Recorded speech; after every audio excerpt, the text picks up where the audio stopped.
नमस्कार दोस्तों, मैं हूं दिवाकर। ऑरेंज वायर भारत में आपका स्वागत है। आज मैं अपनी बात रखूंगा पसमानदा एक्सप्रेस के दुर्घटनाग्रस्त हो जाने के ऊपर। जी हाँ, भारत में एक पसमानदा एक्सप्रेस 1920 से ही चल रहा है, जो पॉलिटिकल इस्लाम के आधार पे चल रहा है, उसके इंजन से चल रहा है। अनेक भारतीय हिंदू नेताओं ने इसमें ईंधन दिया है और इसको और बेहतर तरीके से चलाने की कोशिश की है। लेकिन अभी भारत के अल्पसंख्यक आयोग के मंत्रालय के मंत्री श्रीमती स्मृति ईरानी जी ने सीबीआई को एक कंप्लेन दिया है। सीबीआई जांच का एक आदेश दिया है, जिसमें भारत में मदरसे को जो क्लास 1 से लेके, खास करके मुस्लिम वर्ग के लिए क्लास 1 से लेके उच्च शिक्षा तक जो छात्रवृत्ति दी जा रही थी, उसमें बड़े पैमाने पे जो घोटाला हुआ है, जो भ्रष्टाचार हुआ है, उसके जांच का आदेश दिया गया है। शुरुआती जांच में, जैसा कि मीडिया में रिपोर्ट किया गया है, 53% जिन संस्थानों का जांच किया गया है, लगभग 1572 संस्थानों की जांच हुई है, उसमें से 830 संस्थान नकली पाए गए, बिल्कुल फेक पाए गए, जो कि 53% के आसपास बैठता है। और ये 144.83 करोड़ रुपए का आकलन अभी तक इस भ्रष्टाचार में सीबीआई के द्वारा या प्रिलिमिनरी जो इन्वेस्टिगेशन है उसके द्वारा की गई है। ये सारी बातें अब मीडिया में चारों तरफ आप देख रहे होंगे, सुन रहे होंगे। लेकिन मैं इस संदर्भ में अपनी बात शुरू करना चाहूँगा कि देखिए, ये घटनाएं क्यों हो रही है, क्यों भारत के बहुसंख्यक हिंदुओं के पैसे को, जो रात दिन मेहनत करके वो पैसे कमाते हैं और टैक्स भरते हैं, 1 तारीख को जब तनख्वाह मिलती है भारत के काफिर हिंदुओं को, तो टैक्स पहले डिडक्ट कर लिया जाता है। और जितने मंदिर भारत के सरकार के अधीन हैं, उसमें जो पैसे भारत के आस्थावान काफिर हिंदू चढ़ाते हैं, उन पैसों का भी उपयोग इन छात्रवृत्ति में किया जाता है। यहाँ मैं मदरसा में क्या पढ़ाया जाता है और वो काफिर हिंदुओं के लिए कितना घातक है, इस पे अभी मैं अपनी बात नहीं रखूँगा। मैं केवल इस चीज़ पे अपनी बात रखना चाहूँगा कि ये जो प्रवृत्ति है, एक समर्पण से, आत्मसमर्पण करके किसी को खुश करने की जो कोशिश है, भारतीय राजनीति की संस्कृति है, जिसे सीताराम गोयल जी ने अपनी पुस्तक में बार बार उद्धृत किया है कि मुसलमानों को खुश करके उसके पॉलिटिकल इस्लाम के विश्वास को जीता जा सकता है, जो कि निरा ही बार बार ये बातें गलत सिद्ध होती है। जब 1920 में गांधी जी भारत आए, उसके बाद से ये कार्यक्रम चल रहा है। जब उन्होंने समर्पण किया, तब आपने देखा डायरेक्ट एक्शन डे हुआ, मापला हुआ, भारत का विभाजन हुआ, जिसमें 10 लाख हिंदुओं को काट डाला गया। अब आप उसके बाद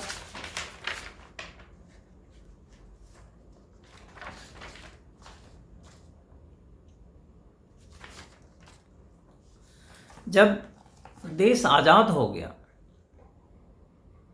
उसके बाद प्रधानमंत्री जवाहरलाल नेहरू ने अपना आत्मसमर्पण शेख अब्दुल्ला के सामने किया, राजनैतिक रूप से। परिणाम आपके सामने है।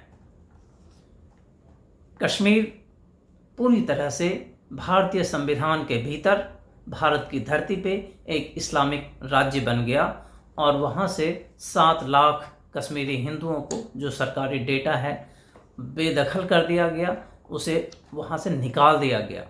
कश्मीर हिंदू विहीन हो गया। तो जब नेहरू जी ने आत्मसमर्पण किया पॉलिटिकल इस्लाम के सामने, तो कश्मीर हिंदू विहीन हो गया, लाखों हिंदू वहाँ काट डाले गए। अभी कश्मीर फाइल्स में हमने देखा कितने अत्याचार करके हिंदुओं को वहाँ काटा गया और फिर वहाँ से हिंदुओं को निकाला गया। अब आप देखिए, गांधी जी के ही आत्मसमर्पण की वजह से और नेहरू के आत्मसमर्पण की वजह से, ये जो आत्मसमर्पण है, ध्यान रहे, ये राजनैतिक आत्मसमर्पण है पॉलिटिकल इस्लाम के सामने। इसी की वजह से नूह और मेवात जैसे जगह का सृजन हुआ, जो वहाँ आज 103 गांव को हिंदू विहीन कर दिया। और अब उस क्षेत्र में जो हिंदुओं के आस्था के केंद्र हैं, उस पर लगातार हमले किए जा रहे हैं। जैसा अभी आपने थोड़े दिन पहले एक दंगे में देखा कि हिंदू की शोभा यात्रा पे किस तरह से चारों तरफ से गोलियां बरसाई गई। इसके बाद हम आते हैं इंदिरा गांधी के समय में। इंदिरा गांधी जब अपना राजनीतिक समर्पण पॉलिटिकल इस्लाम के सामने करती है, तब देखिए इंदिरा गांधी हो गया, कांग्रेस हो गया, उसके आगे राजीव गांधी आते हैं, फिर मनमोहन सिंह आते हैं। जब उन्होंने अपना राजनीतिक आत्मसमर्पण पॉलिटिकल इस्लाम के सामने किया, तब अब देखिए वक्फ बोर्ड का निर्माण हुआ, अल्पसंख्यक आयोग का निर्माण हुआ, सच्चर कमेटी का गठन हुआ। सच्चर कमेटी ही वो बीज है जो इस घोटाले का बीज है। सच्चर कमेटी बना, सच्चर कमेटी में ये रिपोर्ट बनाया गया। और ये कमेटी क्यों बनाई जाती है? पॉलिटिकल पार्टीज़ के द्वारा। इनका कोई ये हित नहीं होता है कि किसी गरीबों की भलाई की जाए। आज जो बिहार में आप एक आवाज़ सुनते हैं, जाति की जनगणना होनी चाहिए, इससे न तो बिहार का कुछ भला होने वाला है ना कुछ, लेकिन नेताओं का भला होने वाला है। जातियों की जनगणना करके जाति के आधार पे वो अपने वोट बैंक की स्थिति को ठीक करते हैं, मजबूत करते हैं और अपना एक पॉलिटिकल स्ट्रैटेजी बिछाते हैं। उसी तरह वक्फ बोर्ड, अल्पसंख्यक आयोग और सच्चर कमेटी, ये सारे जो काम आत्मसमर्पण, राजनीतिक आत्मसमर्पण पॉलिटिकल इस्लाम के सामने केवल मुस्लिम वोट बैंक के लिए है। इसका और कोई दूसरा कारण नहीं है। अब इसका परिणाम जो भी हो, काफिर हिंदुओं के ऊपर जो परिणाम हो, इससे इन नेताओं को, इन हिंदू राजनेताओं को कोई लेना देना नहीं है।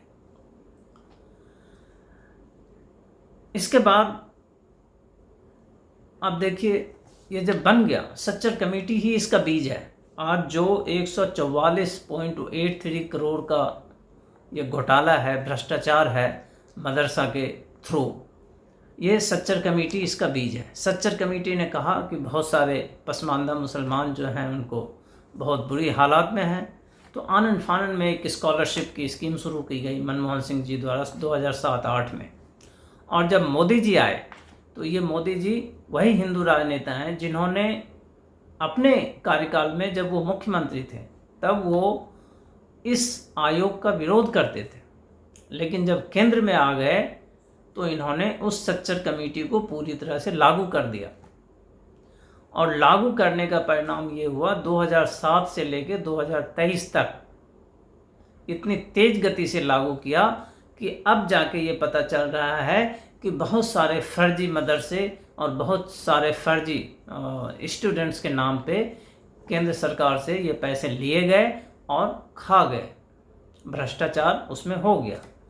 कुछ भ्रष्टाचार तो इसमें ऐसे हैं जैसे चारा घोटाला से मिलता जुलता है। जैसे मलप्पुरम केरला में 66,000 स्टूडेंट्स को स्कॉलरशिप दिया गया, जबकि वहाँ जो रजिस्टर्ड छात्र हैं उससे बहुत कम संख्या है उसकी। इसी तरह अनंतनाग जम्मू कश्मीर में रजिस्टर्ड स्टूडेंट है 5,000, लेकिन छात्रवृत्ति दी गई 7,000 लोगों को। ये ठीक वैसे ही है चारा घोटाले में, जैसे स्कूटर से बेचारा ढोया जाता था। एक मोबाइल से 22 बच्चों को KYC के लिए प्रयोग किया गया। केवल एक मोबाइल नंबर 22 बच्चों के KYC के लिए प्रयोग किया गया और उसको स्कॉलरशिप दिला दी गई। बहुत सारे, लाखों की संख्या में ऐसे बच्चे हैं जिनको स्कॉलरशिप, हॉस्टल से रिलेटेड स्कॉलरशिप उनको मिला, उन्होंने लिया, लेकिन वो हॉस्टल कहीं वहाँ था नहीं। इसी तरह पंजाब में तो और भी बेहतर कार्य हुआ, वहाँ कोई ना तो रजिस्ट्रेशन हुआ ना और कुछ हुआ, लेकिन स्कॉलरशिप सबको मिला। तो ये स्कॉलरशिप है। अब ये स्टेट वाइज ब्रेकडाउन देखें जो मीडिया में आया है, तो छत्तीसगढ़ में 100% फेक स्कॉलरशिप डिस्ट्रीब्यूट हुआ, राजस्थान में 77%, 77%, असम में 68%, कर्नाटक में 64%, पश्चिम बंगाल में 39%, उत्तर प्रदेश में 44%। मतलब पश्चिम बंगाल इसमें सबसे बेहतर स्थिति में है, जहाँ की 39% नकली स्कॉलरशिप डिस्ट्रीब्यूट हुआ। इसका एक अर्थ यह भी है कि पश्चिम बंगाल में इस्लामीकरण अब लगभग हो चुका है, मुसलमान वहाँ जागरूक हैं और ज़्यादा से ज़्यादा लोग मदरसा में जा रहे हैं, और बहुत बड़ी संख्या में जागरूक मदरसा के छात्र अपनी छात्रवृत्ति ले रहे हैं, ऐसा इसको देखने से लगता है। तो ये जो भारत के हिंदू राजनेताओं का आत्मसमर्पण है पॉलिटिकल इस्लाम के आगे, उसी का ये परिणाम है। ये परिणाम कोई अकेला नहीं है, ये भ्रष्टाचार कोई अकेला नहीं है। इस भ्रष्टाचार को अकेला मान लेना एक गलती होगी। इसके हिंदू राजनेताओं के संपूर्ण समर्पण जो पॉलिटिकल इस्लाम के सामने गांधी से शुरू हुआ, वो मोदी तक जारी है, और इसी समर्पण का परिणाम है काफिर हिंदुओं के ऊपर लगातार अत्याचार भी जारी है, चाहे वो कुछ छोटी मोटी घटनाओं के रूप में हो, या कश्मीर मामला, डायरेक्ट एक्शन डे और बंगाल में हो रहे हिंदुओं के नरसंहार के ऊपर हो, या देश के विभाजन में के रूप में हो, जैसे बांग्लादेश और पाकिस्तान के बनने के क्रम में, और फिर उसके बाद पाकिस्तान और बांग्लादेश में हिंदुओं का नरसंहार जारी हो। ये सारे हिंदू राजनेताओं का जो ये पॉलिटिकल इस्लाम के सामने आत्मसमर्पण है, ये सब का सब समर्पण केवल वो अपने स्वार्थ सिद्धि के लिए, सत्ता प्राप्ति के लिए है, लेकिन इसका कीमत वो भारत के काफिर हिंदुओं के टैक्स पे से वसूलता है। ये प्रश्न भारत के काफिर हिंदुओं को अपने नेताओं से अवश्य पूछना चाहिए। और दूसरा प्रश्न ये है कि यदि ये समर्पण नहीं होता तो क्या होता। हमें ये प्रश्न पूछना चाहिए कि यदि शेख अब्दुल्ला के सामने नेहरू आत्मसमर्पण नहीं करता, राजनैतिक आत्मसमर्पण, तो क्या होता। उसको जेल से निकाल कर मुख्यमंत्री नहीं बनाता तो क्या होता। कुछ नहीं होता। कश्मीर आज खुशहाल होता, 7 लाख कश्मीरी हिंदू अपने घर में रह रहे होते, लाखों लाख कश्मीरी हिंदुओं का नरसंहार नहीं हुआ होता, और भारत के प्रजातांत्रिक संवैधानिक स्वरूप और ढांचे के भीतर एक इस्लामिक राज्य भारत की भूमि पे स्थापित नहीं हुआ होता। आज पॉलिटिकल इस्लाम ये सीख कर कि किसी भी प्रजातांत्रिक ढांचे के भीतर भी रहकर एक इस्लामिक साम्राज्य की स्थापना की जा सकती है और उसे बहुत बेहतर ढंग से चलाया जा सकता है, इस भारत के इस लर्निंग को पूरे विश्व में एक्सपोर्ट किया गया। आज जो विश्व में ब्रदरहुड की रणनीति है, जो राजनीतिक अप्रोच है अमेरिका में, यूरोप में, पूरे विश्व में, वो यही अप्रोच है जो शेख अब्दुल्ला का अप्रोच था। और फिर वहाँ भी वैश्विक काफिर समाज जो है वो भी पॉलिटिकल इस्लाम के सामने उसी तरह का आत्मसमर्पण कर रहे हैं।